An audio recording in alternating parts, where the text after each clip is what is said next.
بسم اللہ الرحمن الرحیم۔ ناظرین گرامی، ہم اکثر ایک حدیث سنتے ہیں جس میں رسول اللہ صلی اللہ علیہ وآلہ وسلم نے 5 جانوروں کو مارنے کا حکم دیا ہے کہ ان کو جہاں دیکھو مار ڈالو، حتیٰ کہ اگر آپ احرام کی حالت میں بھی ہوں تو بھی ان جانوروں کو مارنے کی اجازت ہے، جن میں سانپ بھی شامل ہے۔ بعض روایات ایسی بھی نقل کی گئی ہیں جن میں بعض اقسام کے سانپوں کو مارنے سے منع فرمایا گیا ہے۔ یہ کون سے سانپ ہیں اور ان کو کیوں مارنے سے منع فرمایا گیا ہے؟ آج کی اس ویڈیو میں ہم اسی موضوع کو زیر بحث لانے والے ہیں، تو مزید آگے بڑھنے سے قبل ہمارے چینل کو سبسکرائب کر لیں اور ساتھ میں بیل آئیکن کو بھی دبا لیں تاکہ ہماری ہر آنے والی نئی ویڈیو آپ کو بر وقت مل سکے۔ پیارے دوستو، ہم آپ کو سفید سانپ اور اس کو مارنے کے حوالے سے بھی آپ کو بتاتے ہیں، لیکن اس سے پہلے آپ کی معلومات میں اضافے کے لیے آپ کو یہ بتاتے چلیں کہ ایک محتاط اندازے کے مطابق دنیا بھر میں 3000 سے زائد سانپوں کی نسلیں ہیں، جبکہ پاکستان میں 200 سے 300 کے قریب سانپوں کی مختلف قسمیں پائی جاتی ہیں۔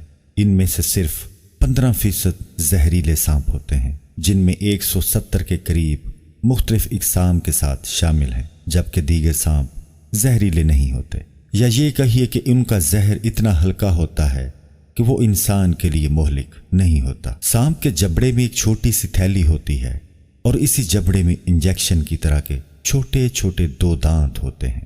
جب سانپ کاٹتا ہے تو جبڑے کی تلی پر ایک قسم کا دباؤ پڑتا ہے، جس کی وجہ سے سرنج نما دانتوں کے ذریعے زہر انسان کے جسم میں داخل ہو جاتا ہے۔ ایک تحقیق کے بارے میں آپ کو بتاتے چلیں جس کے بارے میں آپ کو جان کر نہایت حیرت کا جھٹکا لگے گا کہ سانپ کے کاٹنے کی ویکسین بھی انہی سانپوں کے زہر سے بنائی جاتی ہے۔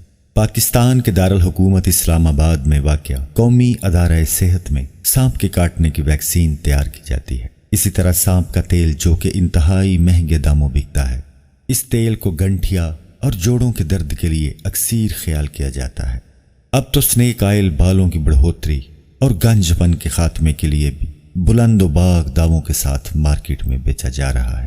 کہتے ہیں کہ سانپوں کی اکثریت تکلیف دینے والی ہے، اسی لیے نبی کریم صلی اللہ علیہ وآلہ وسلم نے اسے مارنے کا حکم دیا ہے۔ حضرت عائشہ رضی اللہ تعالی عنہا سے روایت ہے کہ نبی کریم صلی اللہ علیہ وآلہ وسلم نے فرمایا کہ 5 موذی جانور ہیں جنہیں حل و حرم میں پاؤ تو مار ڈالو۔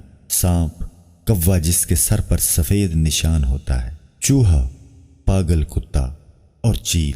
بروایت صحیح مسلم حدیث نمبر 1198۔ دوستو، یاد رہے کہ اس قدر تکلیف دہ ہے کہ نماز کو توڑ کر اسے مارنے کا حکم دیا گیا ہے، جیسا کہ حضرت ابو ہریرہ رضی اللہ تعالیٰ عنہ سے روایت ہے کہ نبی کریم صلی اللہ علیہ وآلہ وسلم نے فرمایا، نماز میں 2 کالوں یعنی سانپ اور بچھو کو مار ڈالو۔ بروایت ابو داؤد حدیث نمبر 921۔ لیکن دوستو، آپ یہ سن کر حیران ہوں گے کہ گھروں کے سانپوں کا حکم کچھ مختلف ہے، یعنی کہ اسے پہلے 3 بار گھر خالی کرنے کا حکم دیا جائے گا، کیونکہ ممکن ہے کہ کوئی جن سانپ کی شکل اختیار کر کے گھر میں موجود ہو۔ جیسا کہ ایک نوجوان کا واقعہ ہے، نئی ان کی شادی ہوئی تھی، خاندان سے اجازت لے کر گھر آیا تھا۔ جب بیوی کو گھر کے باہر دیکھا تو آنکھ بگولا ہو گیا۔ آج ہماری عورتیں گھر کے باہر کیا کہاں نہیں جاتی، اس میں ہماری غفلت ہے۔ بہرحال بیوی نے کہا کہ گھر میں دیکھو تو کیا ہے۔ نوجوان جب گھر میں دیکھتا ہے تو وہاں ایک اژدہا کنڈلی مارے بستر پر بیٹھا ہوتا ہے۔ جوان نے سانپ کو نیزے سے پرو لیا، پھر گھر سے باہر نکلا تو سانپ نے دوبارہ حملہ کر کے نوجوان کو مار ڈالا۔ اس واقعہ سے متعلق نبی کریم صلی اللہ علیہ وآلہ وسلم نے فرمایا، مدینے میں جن رہتے ہیں جو مسلمان ہو گئے ہیں، پھر اگر تم سانپوں کو دیکھو تو 3 دن تک ان کو خبردار کرو، اگر 3 دن کے بعد بھی وہاں نکلیں تو ان کو مار ڈالو کہ وہ شیطان ہوگا۔ بروایت صحیح مسلم حدیث نمبر 2226۔ علماء نے کہا ہے کہ 3 مرتبہ اجازت کافی ہے، اگر وہ گھر سے نہ نکلے یا نکل کر دوبارہ آ جائے تو اسے قتل کر دیں۔ لیکن وہ سانپ جس کی دم چھوٹی ہو اور جس کی پشت پر 2 سیاہ لکیریں ہوں، ان دونوں قسم کے سانپوں کو ہر جگہ اور ہر حال میں قتل کیا جائے۔ جس طرح کی ایک روایت کے مطابق حضرت ابو سعید خدری رضی اللہ تعالیٰ عنہ فرماتے ہیں کہ حضور انور صلی اللہ علیہ وآلہ وسلم نے فرمایا کہ مدینہ منورہ میں کچھ جنات مسلمان ہو گئے ہیں، لہٰذا اگر تم گھر میں کوئی سانپ دیکھو تو اسے 3 بار متنبہ کرو، اگر پھر بھی ظاہر ہو تو اسے مار ڈالو۔ یہ روایت مسلم شریف۔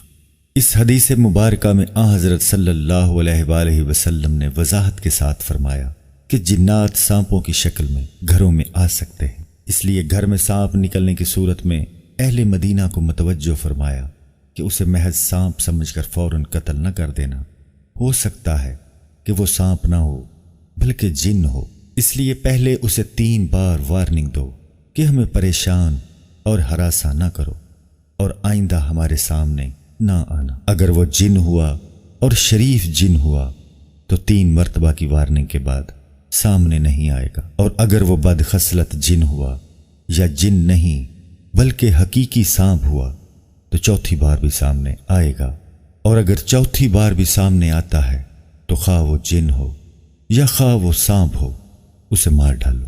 اس حدیث مبارکہ میں ایک لطیف اشارہ اس بات کا بھی مل گیا کہ جنات جب کسی دوسری مخلوق کی صورت میں ظاہر ہوں گے تو اس صورت میں انہیں مارنا نہایت آسان ہوتا ہے، لہٰذا جس مخلوق کی صورت میں وہ ظاہر ہوں اسی مخلوق کی صورت میں انہیں قتل بھی کیا جا سکتا ہے۔ حضرت عبداللہ بن عمر رضی اللہ تعالیٰ عنہ سے مروی ہے کہ انہوں نے کہا کہ ایک مرتبہ میں ایک سانپ کو مارنے کی کوشش کر رہا تھا، اس وقت مجھ سے حضرت لبابہ رضی اللہ تعالیٰ عنہ نے پکار کر کہا اسے مت مارو۔ میں نے کہا کہ رسول اللہ صلی اللہ علیہ وآلہ وسلم نے تو سانپوں کو مارنے کا حکم دیا تھا۔ انہوں نے بتایا کہ بعد میں پھر آپ صلی اللہ علیہ وآلہ وسلم نے گھروں میں رہنے والے سانپوں کو جو کہ جن ہوتے ہیں دفعتاً مار دینے سے منع فرمایا ہے۔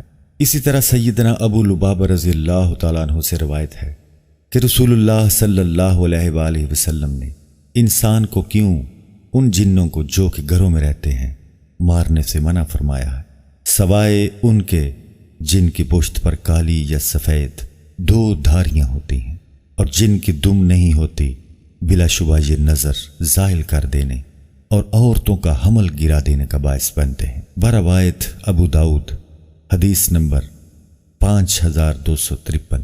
یاد رہے دوستو، سفید سانپوں کے بارے میں اور بھی بہت سی روایات ملتی ہیں، جیسے کہ ابن ابی ملکہ رضی اللہ تعالیٰ عنہ سے روایت ہے کہ حضرت عبداللہ بن عمر رضی اللہ تعالیٰ عنہ سانپوں کو پہلے پہل خود مار دیا کرتے تھے اور بعد میں خود ہی اس عمل سے منع کرنے لگے۔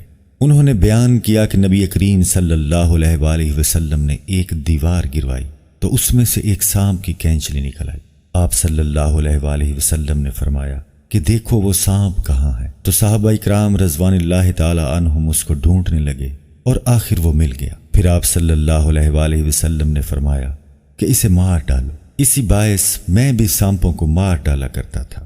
پھر ایک روز میری ملاقات حضرت ابو لبابہ رضی اللہ تعالیٰ عنہ سے ہوئی تو انہوں نے مجھے خبر دی کہ نبی کریم صلی اللہ علیہ وآلہ وسلم نے فرمایا کہ پتلے اور سفید سانپوں کو نہ مارا کرو، البتہ دم کٹے ہوئے سانپوں کو جن کے جسم پر 2 سفید یا کالی دھاریاں ہوتی ہیں انہیں مار ڈالا کرو، کیونکہ یہ اتنا زہریلا ہے کہ حاملہ کے حمل کو گرا دیتا ہے اور آدمی کو اندھا بنا دیتا ہے۔ دوستو، ان روایات کو سننے کے بعد ہمیں چاہیے کہ ہم سانپ کو مارنے سے پہلے احتیاطاً اس کو 3 بار متنبہ کریں تاکہ ہم کسی بھی قسم کے نقصان سے بچ سکیں۔ یاد رہے کہ جنات کی دشمنی بہت سخت ہوتی ہے اور ان کے مقابلے کا متحمل کوئی بھی انسان نہیں ہو سکتا، اس لیے ضروری ہے کہ مذکورہ تعلیمات پر عمل کیا جائے۔